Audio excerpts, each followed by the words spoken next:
A shocking sight in Israel over the weekend. 3 more hostages come out of Gaza after being starved in captivity by Hamas.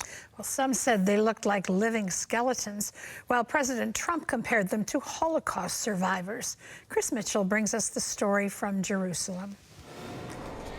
Surrounded by Hamas gunmen, Ohad Ben-Ami, Levy, and Eli Sharabi were led to a stage, made to recite a propaganda message by Hamas, and then released to the Red Cross. The ceremony included Gazan women blessing Hamas fighters with candy. It's absolutely heartbreaking. I mean, don't get me wrong, our heart was full of joy to see them coming back home. But it was absolutely heartbreaking to see how they've been treated, seeing on their face the hell they've been through, being starved, being abused. Israel's Deputy Foreign Minister Sharon Haskell told CBN News Hamas is not the only one to blame. Knowing how the international community, the United Nations organization, have failed the Israelis, that have failed the Jews over and over again, the Red Cross, who did not fight to visit them, to look after them, to provide them medications they needed or the help, the medical treatment they needed. It also prompted a warning from President Trump speaking to reporters on Air Force One. They were in horrible condition. They were emaciated. It looked like many years ago, the Holocaust survivors. And I don't know how much longer we can take that. You know, at some point, we're going to lose our patience. We have again seen the monsters of Hamas. These are the same monsters who slaughtered our citizens and abused our hostages. I say to them again, they will pay the price.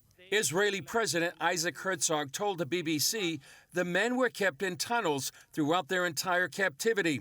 They returned to horrific news about their families. Eli Sharabi didn't know that his wife and 2 daughters had been killed in their safe room on October 7th. And Levy didn't know his wife had been killed at the Nova Music Festival. Medical authorities say the freedmen suffer from malnutrition and heart disorders. Israeli media ran before and after photos to show the hostages' shocking deterioration. The daughter of released hostage Ohad Ben-Ami summed up the feeling of many in Israel. He lost much of his weight, but not his spirit. My father is strong, and I admire him. He survived hell. The return of the hostages yesterday leaves no room for doubt. They all must return. Netanyahu and Trump are reportedly agreed on Israel's conditions for the second phase of the ceasefire deal.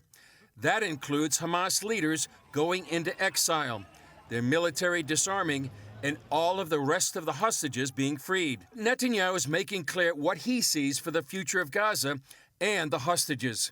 Hamas will not be there. We will eliminate Hamas and we will return our hostages. Chris Mitchell, CBN News, Jerusalem. Thank you, Chris. Those were infuriating and heartbreaking images. If you really took a look at those pictures, to see the condition of those hostages and to think of the trauma they've already endured, and then one man finds out his wife and 2 daughters were killed in a safe room. Another hostage finds out his wife was killed at the festival. Now it's a whole new level of trauma they're dealing with. Does the international community care? Does the United Nations care? Something tells me with President Trump in office, they will begin to care, or at least pay greater attention.